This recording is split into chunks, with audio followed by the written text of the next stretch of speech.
একসঙ্গে লড়াই করে আজকে সবাই ভারতবর্ষকে তারা পৃথিবীর একটা শীর্ষস্থানে নিয়ে গিয়েছে। সবাই মিলে আমরা একসঙ্গে কাজ করি। আমি বলছি আপনাকে নানা ভাষা, নানা মত, নানা পরিধান, নানা ধর্ম নিয়ে আমরা যে এই ইয়ে করে আসছি, আজকে আমরা এতদিন ধরে যে আমরা চলে আসছি, আমরা প্রতিটা জিনিস, প্রতিটা মুহূর্ত কিন্তু আমরা ভাবি আমরা দেশকে আরো কি করে এগিয়ে নিয়ে আসবো। আমরা দেখেছি যখন হিন্দুরা দুর্গাপূজাতে যখন সমস্ত সবকিছু দুর্গাপূজা নিয়ে আনন্দ করে, তখন আমরা দেখেছি মুসলমান ভাইরা আমাদের হিন্দুদের সমস্ত সব জামা কাপড় বাই করে দিচ্ছে, সমস্ত সব ইয়ে করছে। আমাদের প্রতিটা পূজা অর্চনাতে আমরা লক্ষ্য করছি যেটা তাদের আমাদের যত মুসলমান সম্প্রদায় আছে তারা সমস্ত ভার বিক্রি করে সমস্ত এয়ারওয়েজ হোক, এয়ার ইন্ডিয়া হোক, কোল ইন্ডিয়া হোক, আর ব্যাংকিং ব্যবস্থা হোক, আর যাই হোক, সমস্ত লোকে বেঁচে দেওয়ার চেষ্টা করছে। জিএসটির ফলে আজকে খুচরো বাজারে শিল্প ঘাটপ্রাপ্ত হয়েছে। আজকে বহু বেকারের কাজ নাই, আজকে বহু বেকার কর্মহীন হয়ে পড়েছে। আর আপনারা এও দেখেছেন যে স্বাধীনতার পরে এত বেকারের সংখ্যা কোথাও আমরা কোনো সময় কোনো সরকারের আগে দেখিনি। এর আগেও সরকার ছিল, আমাদের চরণ সরকার ছিল, ইন্দিরা গান্ধী সরকার ছিল, সকলের সরকার ছিল। আজকে ইন্দিরা গান্ধীর সময় 35টা ব্যাংক ছিল, আপনারা জানেন, জাতীয়করণ হয়েছিল। সেই 35টা ব্যাংকের মধ্যে 12টা ব্যাংকে তুলে দিয়েছে এবং বাকি যে ব্যাংকগুলো সেগুলোকে সংযুক্তিকরণের মধ্য দিয়ে সেখানেও একটা বেকারের সৃষ্টি করেছে, কর্মসংস্থানের অভাব দেখা দিয়েছে। আজকে আপনাদেরকে ভাবতে হবে যে আমরা যে জায়গায় দাঁড়িয়েছিলাম সেই জায়গাটার উপর ভিত্তি করে আমাদের নেত্রী, আমাদের সংগ্রামী নেত্রী, যে দলটার সঙ্গে আমরা যুক্ত আছি, সেই দলের নেত্রী মমতা ব্যানার্জি আমাদের পরিষ্কার বলেছিলেন 2011 সালে যে বদলা নয়, বদল চাই। আমরা চেয়েছিলাম 2 বছরের হিংসা নয়, ভালোবাসা চাই, সংঘর্ষ নয়, মৈত্রী চাই, প্রীতি চাই। এই ছিল তার স্লোগান। সেই স্লোগানকে ধরে রেখে বাংলার মানুষ তাকে রায় দিয়েছিলেন এবং সেই রায় দেওয়ার ফলে আজকে পশ্চিমবঙ্গের সেই উন্নয়নের শিখরে আমরা অবস্থান করছি। আজকে শ্রেণী সচেতনতার মধ্য দিয়ে শ্রেণী সচেতন যারা সামাজিকভাবে পিছিয়ে পড়া মানুষ, সেই সমস্ত গরিব খেটে খাওয়া মানুষ, তারা আজকে তিনি উন্নয়নের কাজে আকৃষ্ট হয়ে তৃণমূল কংগ্রেসের পতাকাকে শক্তিশালী করার জন্য তারা আজকে তার সাথে আছে। আজকে আপনারাও দেখেছেন যে মহামারী করোনা যখন ভারতবর্ষে লকডাউন প্রধানমন্ত্রী ঘোষণা করলেন মার্চ মাসে 23শে মার্চ, তার আগে ভারতবর্ষের পার্লামেন্ট চলছিল। পার্লামেন্টে যখন দেশের এমপিরা বললো যে আপনি লকডাউনটা ঘোষণা করে দেন, আমি আমাদের মাতারাম তৃণমূল কংগ্রেস জিন্দাবাদ, তৃণমূল কংগ্রেস সংখ্যালঘুদের জিন্দাবাদ। নমস্কার। অসংখ্য ধন্যবাদ মাননীয় আমাদের সুশাল মাঝি মহাশয়কে। ইতিমধ্যে আমাদের উপস্থিত হয়েছেন পুরুলিয়া জেলা পরিষদের পূর্ত কর্মাধ্যক্ষ মাননীয় হরধর মাহাতো মহাশয়, তাকে আমরা অসংখ্য ধন্যবাদ, তিনি আমাদের সভায় উপস্থিত হয়েছেন। এরপর আমি বক্তব্য রাখার অনুরোধ করবো। তার সাথে সাথে আমাদের পুরুলিয়া জেলা তৃণমূল সংখ্যালঘু সেলের জেনারেল সেক্রেটারি আবুল আনসারি মহাশয়, তাকে আমি স্টেজে আসার জন্য অনুরোধ করছি। এবং তার সাথে সাথে আমাদের সংখ্যালঘু সেলের পক্ষ থেকে আমি আবুল ভাইকে কিছু কথা বলার জন্য অনুরোধ করছি। আসসালামু আলাইকুম, নমস্কার। আমাদের স্টেজে যে সমস্ত আমাদের পুরুলিয়া ডিস্ট্রিক্টের নায়ক রাজনৈতিক দলের, আমি একটা নাম করে কিছু বলছি না, যত বসে সকলকে আমার মাইনরিটি সেলের তরফ থেকে নমস্কার, প্রণাম, সালাম। দাদা, সিপিএম, বিজেপি এবং কংগ্রেস একটা জোট হতে পারা বড় বিজেপি এমপিরা কবে নারী ধর্ষণ ছাড়বে? আগে ওরা প্রথম নম্বর বলুন যে নারী ধর্ষণ ছাড়বে, আমরা ভারতবর্ষের রাজ চালাবে। আর আমাদেরকে নিয়ে তারা রাজনীতি করে, ভারতবর্ষের রাজনীতি দলের সঙ্গে রাজনীতি করে। যদি মুসলিমদের সঙ্গে রাজনীতি করার চেষ্টা করে, আমাদের দমন করার চেষ্টা করে, তাহলে বিজেপি এখন বেশি কম মাঠে তোমরা দাঁড়াবে, আগে তোমার সাথে প্রতিবাদ করবো।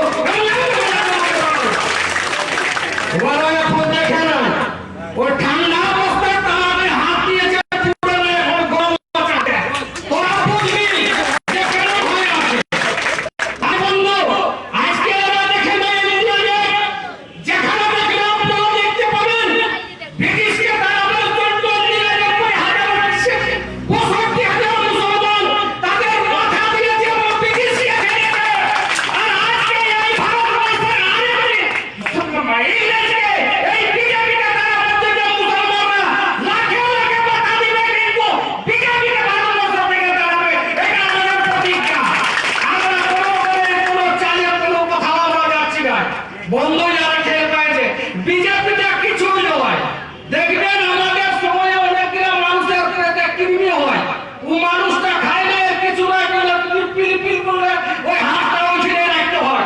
সেই জন্য ইয়াদের কিছু হয়ে যায়, ওই পিলিপিলা করাতে চালায়। ওই সময়টা ইয়াদের তরফ থেকে আজকের এই সংহতি দিবসের যে প্রোগ্রাম হচ্ছে, এই প্রোগ্রামে উপস্থিত রয়েছেন হোসেন মাঝি মহাশয়, রবীন্দ্র মহালি মহাশয়, ভাইপো নান্নু, বাম মাহাতো মহাশয়, হরধর মাহাতো মহাশয়, রাজপতি মাহাতো মহাশয় এবং অন্যান্য মাইনরিটি সেল এবং লোকাল নেতৃত্ব। আজকে 6 ডিসেম্বরে ভারতবর্ষের বুকে 6 ডিসেম্বর একটি কলঙ্কিত দিন। কলঙ্কিত দিন এই জন্যই বলা যে ভারতবর্ষের বিখ্যাত সৌধ আজকের দিনে ধূলিসাৎ হয়েছিল এবং ধূলিসাতের পরে ভারতবর্ষের বিভিন্ন জায়গাতে বিভেদের রাজনীতি শুরু হয়েছে এবং চলছে, আগামী দিনে আরো বেড়ে যাওয়ার সম্ভাবনা দেখা দিয়েছে। তাই অল ইন্ডিয়া তৃণমূল কংগ্রেস কমিটির থেকে আজকের দিনটা মমতা ব্যানার্জির অর্ডারে আমরা সংহতি দিবস হিসাবে পালন করছি। মাইনরিটি সেল টিএমসি মানে মুসলিম, খ্রিস্টান, বুদ্ধিস্ট, জৈন এবং শিখ দিককে নিয়ে মাইনরিটি সেল। তাই প্রত্যেককে আগে সাধারণ অভ্যর্থনা জানাবো। ওম বুদ্ধং শরণং গচ্ছামি, जो बोले तो निहाल सत श्री अकाल। बिस्मिल्लाहिर्रहमानिर्रहीम। नारे तकबीर, नारे तकबीर। ভারতবর্ষের বুকে আমরা সবাই রয়েছি, এই আওয়াজ কিন্তু দিকে দিকে ছড়িয়ে দিতে হবে। ভারতবর্ষ কারো নিজস্ব নয়, ভারতবর্ষ সর্বধর্মের জায়গা। আপনারা যারা ক্রিকেট প্রেমী এখানে রয়েছেন তাদের মনে আছে ভারতবর্ষে ক্রিকেটের ক্যাপ্টেনশিপ করতে আমরা দেখেছি বহুদিন আগে মনসুর আলী পদৌদিকে। পরবর্তী পর্যায়ে নেতৃত্বে পশ্চিমবঙ্গে আমাদের যে উন্নয়নের ধারা বজায় রয়েছে, এখানে কে বলবে যে আমরা পাচ্ছি না? সব লোক পাচ্ছে। আমি এখনই বললাম যে কন্যাশ্রী সাইকেল কাউকে মুসলিম বা হিন্দু থেকে দেওয়া হয় না, সবাইকে দেওয়া হয়। আমরা দেখেছি এখানে একটা আলাদা ইজ্জত নিয়ে যে বসবাস করছে সবাই, তার পিছনে আমাদের নেতৃত্বের অবদান রয়েছে। তখন আমরা দেখেছি যে হজ যাত্রীদের জন্য যারা মুসলিম ভাই রয়েছেন এখানে, তাদের আখেরি খাইজ যেটাকে বলি আমি, শেষ ইচ্ছা হজ করার। সবাইকে আর্থিক ক্ষমতা থাকে না, হজ করতে পারে না। কাল একটা গভর্নমেন্ট থেকে সাবসিডি পাওয়া যেত, সেন্ট্রাল গভর্নমেন্ট থেকে বিজেপি গভর্নমেন্ট আসার পরে এই সাবসিডি তুলে দেওয়া হয়েছে। আর আমরা এখানে যেটা করেছি, আমরা বলেছি যে ঠিক আছে দরকার নেই আমার সাবসিডি, হয় মানুষ শহর পুরুলিয়ার মানুষ, পুরুলিয়া জেলার মানুষ আমরা চাইবো আমরা যাতে নিজেরা এক হয়ে থাকি। কে চলে যাচ্ছে আর কে আসছে আমাদের দেখার দরকার নাই। আমরা দেখবো একজনকে, যারা হচ্ছে মমতা ব্যানার্জি এবং মমতা ব্যানার্জি আদেশে আজকে আমাদের মিটিং এ কথা বলার সুযোগ পাওয়ার জন্য এলাকার সমস্ত লোককে কি কর্মকাণ্ড, কি উন্নয়ন, এটা কাউকে আর বলে বোঝানোর দরকার হবে না। যেখানে রাস্তা ছিল না, যেখানে এখানে কোনো সেট ছিল না, আজকে আমরা গ্রামের কোন মাইনরিটিদের ঘর বাড়ি ছিল না, আজকে প্রত্যেকটা মানুষ তারা দেখছে উন্নয়নটাকে। এবং কিছুগুলো বিজেপির লোক, সমাজ বিরোধী লোক, যারা মানুষের উন্নয়নকে পছন্দ করতে পারে না, বিভিন্ন রকম ভাবে শুরু দিয়ে বিভিন্ন সম্প্রদায়ের মধ্যে তারা ঝগড়া গন্ডগোল বাঁধাচ্ছে। তারা আজকে বড় বড় কথা বলে বলছে, তারা বলছে আমরা উন্নয়ন করব, আমরা অন্যায়ের প্রতিবাদ করব। আজ যখন আমাদের মাননীয় মুখ্যমন্ত্রী, আমাদের নেতাদের কিছু কিছু যদি দোষ ত্রুটি থাকতেও পারে, হয়তো দিদি ভাবছেন যে হয়তো আমি তৃণমূল থেকে এখানে এসেছি, আমার কোনো গরিব ভাই আছে কংগ্রেস করে বা বিজেপি করে বা সিপিএম করে, তাকে সে আমাদের সে দলগত ভাবে বঞ্চিত করছে নাকি। সমিতি মানুষ সবাইকে জেলা তৃণমূল কংগ্রেসের পক্ষ থেকে আজকের এই সংহতি দিবসে আমরা আন্তরিকভাবে অভিনন্দন শুভেচ্ছা জানাচ্ছি। আপনারা জানেন এই সংহতি দিবসটা কেন? না, সংহতি দিবসটা হচ্ছে আজকের দিনে বি.আর. আম্বেদকর অর্থাৎ বাবা সাহেব আম্বেদকর, যিনি ভারতবর্ষের সংবিধান রচনা করেছিলেন, যার নেতৃত্বে ভারতবর্ষের সংবিধান তৈরি হয়েছিল, যে সংবিধানের মাধ্যমে সারা দেশ পরিচালিত হয়, যে সংবিধানের মাধ্যমে পার্লামেন্ট চলে, যে সংবিধানের মাধ্যমে রাজ্যসভা বিধানসভা দেশের আইন কানুন সমস্ত কিছু পরিচালিত হয়, সেই সংবিধান রচয়িতা করেছিলেন বি.আর. আম্বেদকর। তিনি আজকের দিনে তিনি মারা গিয়েছিলেন। তাই আজকের এই দিনটাকে সারা দেশ জুড়ে, সারা রাজ্য জুড়ে আমরা সংহতি দিবস পালন। দুর্গা পূজা একটা আনন্দের উৎসব। দুর্গা পূজা উপলক্ষে সবার 2 পয়সা হয়, 2 পয়সা রোজগার হয়।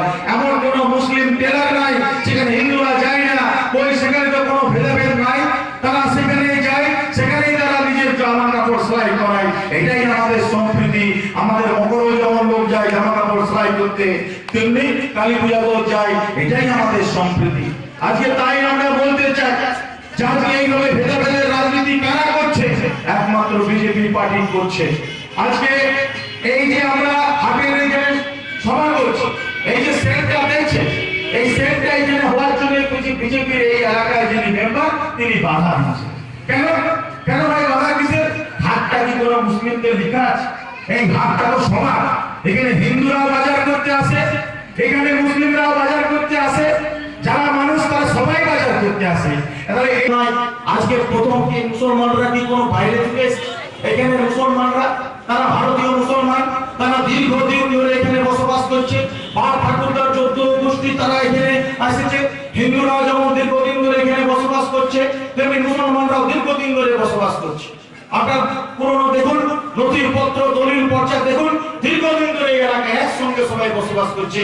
একসঙ্গে 16টা কমিটিতে আছে, একসঙ্গে ক্লাবে আছে, একসঙ্গে পাড়ার বিভিন্ন অনুষ্ঠান হয়, একসঙ্গে বিভিন্ন মহল্লায় বিভিন্ন আচার অনুষ্ঠান হয়, একে অপরের ঘরে যাওয়া আসা আছে, একে অপরের সঙ্গে সম্প্রীতি আছে। কিন্তু এই বিজেপি আজকে এই ধরনের সাম্প্রদায়িক রাজনীতি করছে। এই বিজেপি আজকে ধর্মের নামে ভেদাভেদ করতে চাইছে। এই বিজেপি আজকে এনআরসির নামে, সিএএর নামে আজকে রাজনীতি করে মুসলমানদেরকে চমকাবার চেষ্টা করছে।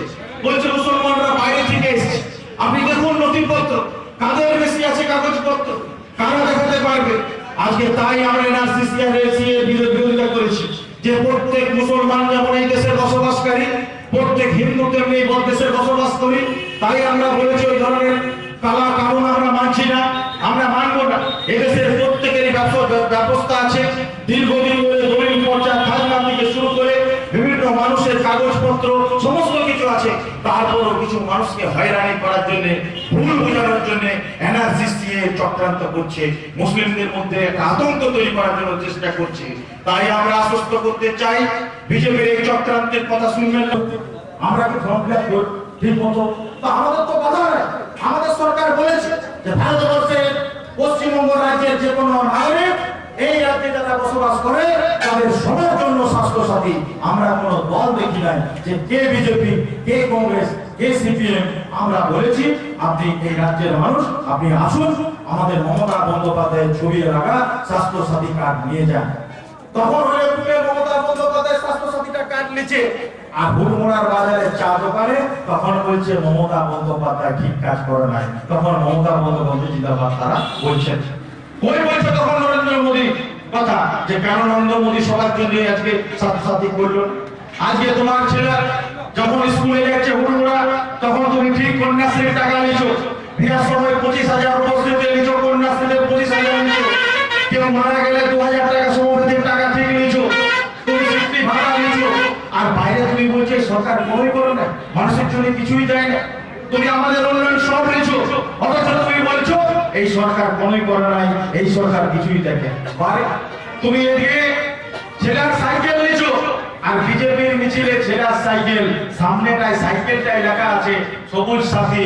ওইখানে আমাদের মমতা বন্দ্যোপাধ্যায় এঁকেছে সাইকেলটাকে, সেই স্টিকার লাগা আছে। আর তার উপরটা তুমি বিজেপির পদ্মফুলের ঝান্ডা। তোমার লজ্জা করে না বন্ধু? তুমি মমতা বন্দ্যোপাধ্যায় সাইকেল নিছো, আর তুমি তোমার বিবেকে বাধা উচিত যে এই মমতা বন্দ্যোপাধ্যায় যাদের ক্ষমতা ছিল না মানুষের, এই হুটমোড়ায় আমরা অনেক মানুষকে জানি, অনেক বিজেপির লোককে জানি যার জীবনে ক্ষমতা ছিল না সাইকেল কিনে দেওয়ার। এই মমতা বন্দ্যোপাধ্যায় সাইকেল দিল বলে তার বেটি সাইকেল চালায় হুটমোড়ার বাজারের রাস্তায় ঘুরে বুলছে, তার ছেলে আগে টিউশন করছে সাইকেলে করে। আজকে এই কথা আমরা জানি। ইঞ্জিনিয়ারিং প্ল্যান দ্বারা বাড়ি তৈরির কথা ভাবছেন? তাহলে আজই যোগাযোগ করুন আমাদের সাথে। আমাদের এখানে অভিজ্ঞ ইঞ্জিনিয়ার দ্বারা বাড়ির প্ল্যান এস্টিমেট করা হয় এবং বাড়ির যাবতীয় নির্মাণ কার্য সুদক্ষ মিস্ত্রি দ্বারা সম্পন্ন করা হয়। অত্যাধুনিক প্রযুক্তিতে দীর্ঘ কয়েক বছর ধরে আপনাদের স্বপ্নের বাড়ি নির্মাণ কাজে আপনাদের স্বার্থে নিয়োজিত অরবিট কনস্ট্রাকশন। ঠিকানা বড়াবাজার, বরাভূম, পুরুলিয়া। প্রস্তর থেকে গৃহপ্রবেশ আমাদের দায়িত্ব। তাই বিশদ জানতে এখনই যোগাযোগ করুন আমাদের সাথে। আমাদের নাম্বার 9614188316, 9126914106। Orbit construction.